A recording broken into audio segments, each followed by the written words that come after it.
Štefan zo športového spravodajstva televízie Markíza.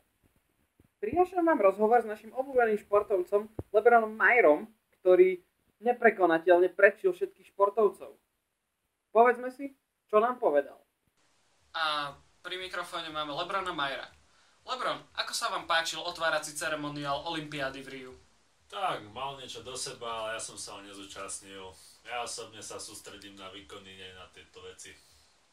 Sústreďujete sa na výkony. Tak je to čo povedať, keďže olympiády ste sa zúčastnili už po 5. krát a už po 5. krát hájite farby USA. Avšak počas tejto olympiády ste zatiaľ nenastúpili ani na jeden zápas. Čo je za tým?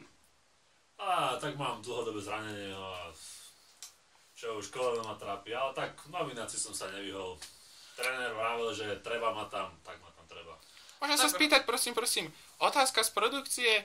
Práve mi na Wikipedii som si našla, že ani na tých predchádzajúcich ste sa nezúčastnil, v olympiádach nenastúpil.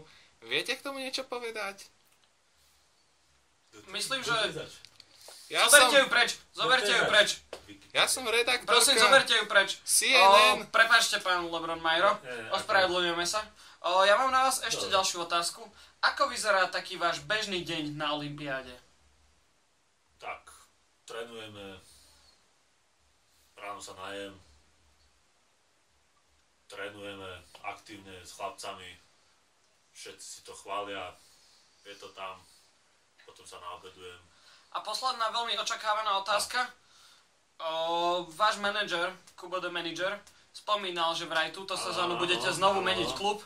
Ktorý klub by to mal byť? Tak to bude asi...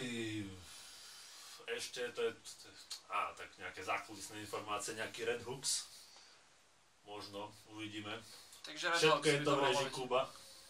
Dobre. Ja mu verím, to je proste... Tak on sa preukázal ako veľmi schopný manažer, keďže sa mu podarilo presadiť vás do toľkých tímov. Proste Kubo, to je manažer. Tak dobre. A čo si myslíte že za tým, že vás veľa ľudí označuje ako keby magnetom na zranenia?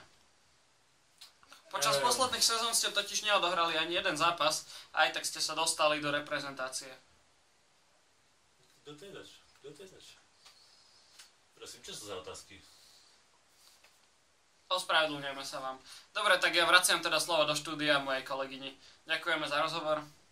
Môžete ešte odkázať niečo vašim fanúšikom. Odkážte niečo, prosím, fanúšikom. A neviem, niečo slovné by ste mi nechceli povedať?